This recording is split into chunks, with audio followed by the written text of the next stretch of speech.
In previous video we study cardiac cycle, and in this video we study electrocardiogram. What is electrocardiogram? This is graphical representation of electrical variation produced by beating of heart. And जो instrument use किया जाता है ECG को record करने के लिए उसको कहते हैं इलेक्ट्रोकार्डियोग्राफ। मीन्स यहाँ पर दो टर्म यूज होंगे, एक तो electrocardiogram and electrocardiograph. Electrocardiogram is use for measurement of electrical variation produce by the beating of heart and this instrument is called electrocardiograph. ये वेरिएशन क्यों प्रोड्यूस होती हैं? जो कि हमारी जो एक्साइटेड कार्डिक मसल्स हैं और अनएक्साइटेड कार्डिक मसल्स हैं उनमें डेवलपमेंट ऑफ इलेक्ट्रिकल नेगेटिविटी। जो हमारे एक्साइटेड कार्डिक मसल्स हैं उनमें इलेक्ट्रोनेगेटिविटी डेवलप हो जाती है as compared to unexcited cardiac muscles. ECG graph कैसे शो करता है जो हमारी हार्ट की एक्टिविटी है उसको? इसमें मेनली तीन प्रोसेस होती है। एक होती है पी वेव प्रोड्यूस होती है और सेकंड होती है Q R and S wave and third is T wave.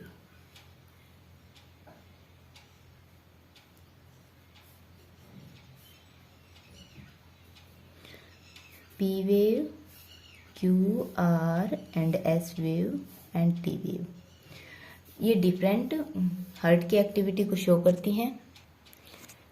ये P वेव कब प्रोड्यूस होती है? ये क्या इंडिकेट करती है? Impulse of contraction generated by SA node. Impulse of contraction generated by SA node means जो हमारी SA नोड है उसमें इलेक्ट्रिकल इम्पल्स जनरेट होगा, इलेक्ट्रिकल पोटेंशियल जनरेट होगा और ये आर्टेरिया की मसल्स को पास होगा और यहाँ पे क्या होगा? Contraction. It indicate the period of generation of electrical potential and to the contraction of arteria muscles. Then second आता है QR and S wave। QR and S इसको क्या बोलते हैं? जो हमारा वेंट्रिकल्स है, वेंट्रिकल्स जब कॉन्ट्रैक्ट करता है तो ये उसकी एक्टिविटी को शो करता है। इसमें क्या होता है कि जो ये किसको इंडिकेट करता है? जो हमारी इम्पल्स ऑफ कॉन्ट्रैक्शन है वो AV इम्पल्स ऑफ कॉन्ट्रैक्शन जो हमारे SA नोड से जनरेट हुए थे उसके बाद AV नोड में गए थे। AV नोड से क्या करेंगी? वेंट्रिकल्स मसल्स में स्प्रेड होंगे, स्प्रेड इन वेंट्रिकल्स मसल्स। तो QRS जो वेव है ये इंडिकेट करती है कि जो हमारे इम्पल्स ऑफ कॉन्ट्रैक्शन है AV नोड से स्प्रेड होकर वेंट्रिकल में जाते हैं और यहाँ पर वेंट्रिकल्स का कॉन्ट्रैक्शन होता है। जो हमारी P वेव और QRS वेव इनको क्या बोला जाता है? ये हमारी डिपोलराइजिंग वेव है। इनको डिपोलराइजिंग क्यों बोला गया है? क्योंकि जब इलेक्ट्रिकल इम्पल्स पास होते हैं मीन्स ऐसे नोड्स में इलेक्ट्रिकल पोटेंशियल जनरेट होता है, उस टाइम पर वेव्स जो कार्डिक मसल्स क्या होती हैं? ऐसे नोड की इलेक्ट्रिक नेगेटिव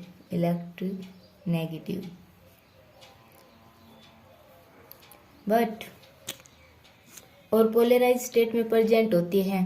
यहाँ पे पॉजिटिव चार्ज होता है बट जब ये डिपोलराइज होती हैं तो इनकी इलेक्ट्रिकल जो चार्ज है वो रिवर्स हो जाता है, इसलिए इनको डिपोलराइजेशन वेव भी कहा जाता है।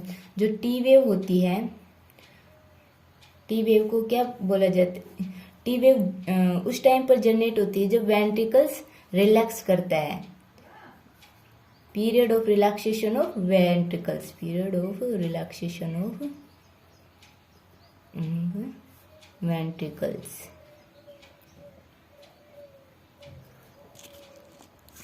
वेंट्रिकल की कॉन्ट्रैक्शन के दौरान जो हमारा मसल्स हैं वो क्या हो रही हैं? डिपोलराइज।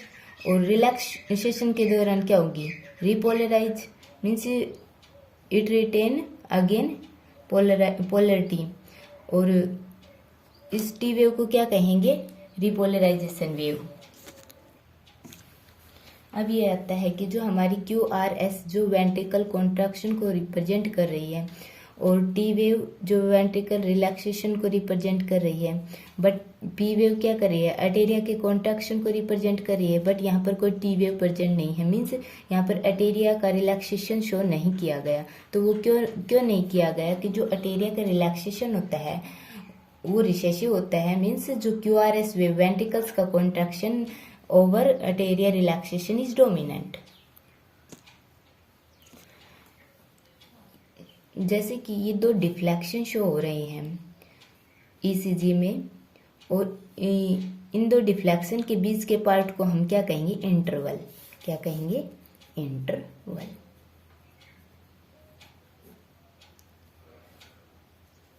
जो PQ इंटरवल होता है ये बिगिनिंग ऑफ P वेव से शुरू होता है एंड दैट और बिगिनिंग ऑफ Q वेव पर खत्म होता है।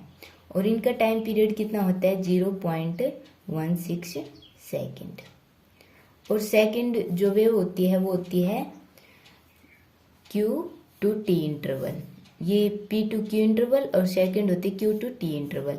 इसमें क्या होता है? बिगिनिंग ऑफ QRS से एंड ऑफ T वेव, ये सेकेंड इंटरवल होता है। और इसका टाइम पीरियड कितना होता है? 0.35 सेकेंड। एक होता है इसमें नेगेटिव वेव और एक होता है पॉजिटिव वेव।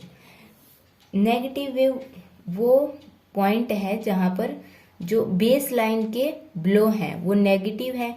मीन्स यहाँ पर QS क्या है? नेगेटिव। और जो बेस लाइन के अबो हैं PR and T ये क्या है? Positive wave. PR and T are positive wave. जो हमारा ECG है इसका सिग्निफिकेंस क्या है?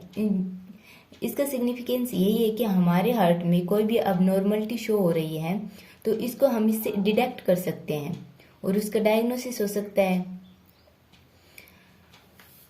ECG and heart rate, heart rate. एक ECG को कंप्लीट होने के लिए लगभग 0.83 सेकंड की रिक्वायरमेंट होती है। तो हमारा हार्ट रेट क्या होगा? तो हार्ट रेट होगा 60 सेकंड में कितने हार्ट रेट होगा? मीन्स 60 सेकंड अपॉन 0.83, ये लगभग 72 टाइम आएगा। मीन्स 1 मिनट में हमारा हार्ट 72 टाइम बीट करता है। नेक्स्ट टॉपिक है कार्डिक आउटपुट। कार्डिक आउटपुट क्या होता है? It is the volume of blood ejected through arteria through aorta, great aorta, great aorta आएगा यहाँ पे। Volume of blood ejected through great aorta in 1 minute. Volume of blood ejected through great aorta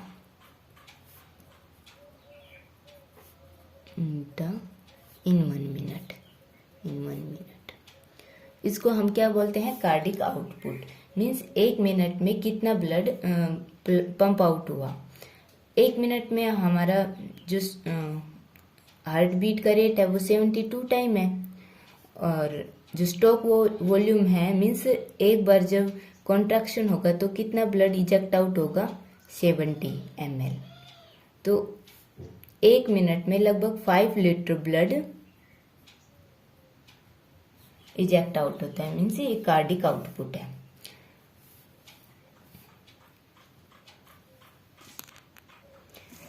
हमारा जो heart है पूरी life में कितनी beat करता है? लगभग 2.5 बिलियन टाइम। और कितना ब्लड को पंप आउट करता है? वो होता है 170 मिलियन लीटर। इतने ब्लड को पंप आउट करता है, मिलियन लीटर। जो हमारी कार्डिक आउटपुट है उसको कौन कौन से फैक्टर अफेक्ट करते हैं? Factor affecting cardiac output. सबसे पहले फैक्टर आता है एज। एक टर्म आती है कार्डिक इंडेक्स। कार्डिक इंडेक्स क्या होती है? कार्डिक इंडेक्स ये क्या होती है? Cardiac output per square metre of body surface area per minute. Means 1 minute में कितना ब्लड पंप आउट हुआ, जो बॉडी सरफेस एरिया पर डिपेंड करेगा। ये 3 litre per minute per square metre किस में होता है? अडल्ट में होता है, ठीक है। और जो चाइल्ड होता है उसमें होता है 4 litre per minute per square metre. But in adult age में जो कार्डिक आउटपुट है ये डिक्रीज हो जाता है और ये हो जाता है 2.5 litre per minute per square metre. Means ये जो चाइल्ड है और ओल्ड एज में 2.4 लगभग 50% का डिक्रीमेंट होता है, ठीक है। सेकंड होता है मेटाबॉलिक रेट। मेटाबॉलिक रेट भी इसको अफेक्ट करता है। यदि मेटाबॉलिक रेट किसी का हाई है तो उसको ज़्यादा ऑक्सीजन की रिक्वायरमेंट होगी। अब ज़्यादा ऑक्सीजन की रिक्वायरमेंट होगी तो कार्डिक आउटपुट अर्लियर होगा, मीन्स हार्ट बीट फास्ट करेगा। और जो कि जिनका मेटाबॉलिक रेट लो है उनको ऑक्सीजन की रिक्वायरमेंट कम होगी, और ऑक्सीजन की रिक्वायरमेंट कम होगी तो कार्डिक आउटपुट कम होगा। इसका कितना है कि जो ड्यूरिंग मिल्ड एक्सरसाइज के दौरान जो कार्डिक आउटपुट का रेट इंक्रीज हो जाता है और वो हो जाता है 11 litre per minute. But during heavy exercise के दौरान जो कार्डिक आउटपुट है उसका इंक्रीमेंट ज़्यादा होता है, वो होता है 25 to 30 लीटर पर मिनट। और जो हार्ट रेट है, हार्ट का बीटिंग रेट है वो भी इंक्रीज हो जाता है, वो हो जाता है 185 बीट पर मिनट। और जो स्टॉक वॉल्यूम है वो भी इंक्रीज हो जाती है और वो हो जाती है 162 ml, जो कि नॉर्मल 70 ml होती है। बीट 70 to 72 ml होती है नॉर्मल। और जो कार्डिक आउटपुट होता है 5 लीटर होता है, जो कि हैवी एक्सरसाइज के दौरान इंक्रीज हो जाता है। हैवी एक्सरसाइज के दौरान हमको ज़्यादा ऑक्सीजन की रिक्वायरमेंट होती है। ज़्यादा ऑक्सीजन की रिक्वायरमेंट किस लिए होती है कि हम ज़्यादा जो फूड सब्सट्रेट हैं उनका ब्रेक डाउन कर सके और हमको ज़्यादा एनर्जी ऑब्टेन हो सके, ठीक है।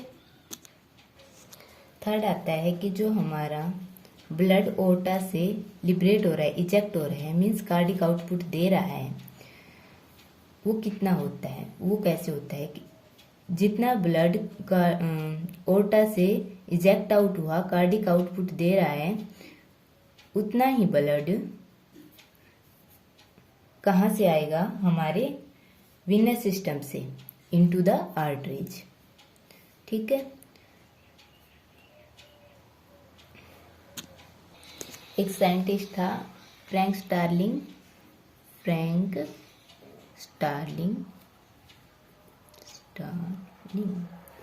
उसने लॉ ऑफ हार्ट दिया और उसने क्या कहा? जितना ब्लड आर्टेरिया के पास आता है हार्ट उसको उतना ही पंप आउट कर देता है। Means within physiological limits the heart pump all the blood that come to it. Law of heart means heart सारे ब्लड को पंप आउट कर देता है, ठीक है। ये ग्राफ है जो कार्डिक आउटपुट को शो कर रहा है लीटर पर मिनट में इसके जो अमाउंट है। इसमें क्या है कि जो नॉर्मल है, जब बॉडी नॉर्मल स्टेट में है तो नॉर्मल कार्डिक आउटपुट देता है, बट जब बॉडी की रिक्वायरमेंट बढ़ जाती है तो जो कार्डिक आउटपुट इंक्रीज हो जाता है और इसको बोलते हैं हाइपर इफेक्टिव। और जब बॉडी को रिक्वायरमेंट कम होती है तो हार्ट बीट डिक्रीज हो जाती है और कार्डिक आउटपुट भी डिक्रीज हो जाती है और इसको बोलते हैं हाइपो इफेक्टिव। ठीक है। एक आता है total peripheral resistance. Total peripheral resistance.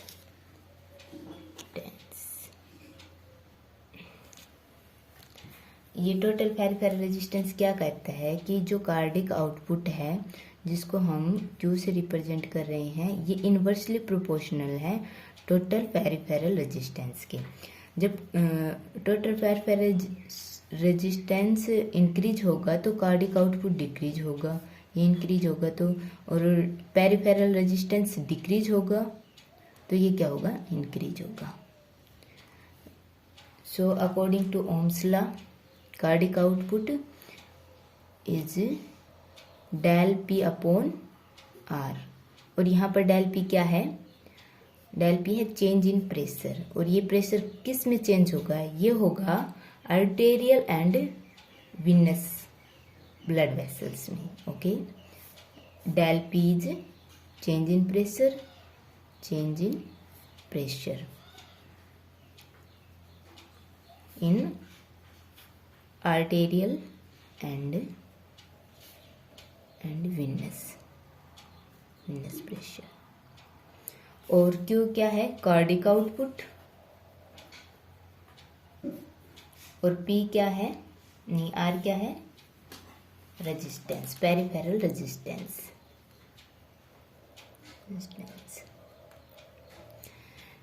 अगला आता है साइज ऑफ बॉडी।